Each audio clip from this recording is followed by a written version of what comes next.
ते बघा, या निलेश राणे असेल, नितेश राणे असेल किंवा नारायण राणे असेल, या तिघाचे डोके खराब झालेले आहे। गेल्या 6 महिन्यात जी परिस्थिती बघतोय की यांना काय करायचे।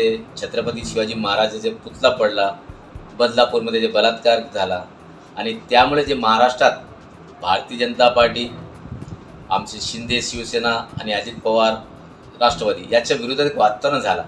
त्याला कुठंतरी हे वातावरणाला खाली करून नवीन काहीतरी यायला म्हणून हा प्रकार आहे। आणि गृहमंत्री काय झोपतो का? अरे या निलेश राणेंना तर अरे गांडीत त्याला लाट्या मारून त्याला आतापर्यंत अटक केलं पाहिजे। जर दुसरा कोणी असं बोलला असता ना तर त्याला जेलची हवा खाली असते। आता काय झालं, त्याच्या विरुद्ध 2 FIR दाखल झाले। तो मोकळा फिरतो, काय जावई आहे का तो सरकारचा? त्याला हाणून रस्त्यावर मारून त्याला पोलीस स्टेशन आत केलं पाहिजे, या मताचा मी। आणि असा मारायचा की भविष्यात असा कोणी माणूस कोणत्याही धर्माविषयाचा बोललं नाही पाहिजे, असा मारला पाहिजे।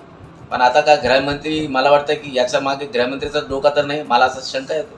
आणि यांना माहिती आहे की तुमची सरकार येणार म्हणून नाही करतात। ठीक आहे, उद्या आमची सत्ता येऊ द्या, त्या निलेशच्या गाडीवर लाता मारून त्याला कसा आग करतो बघा तुम्ही।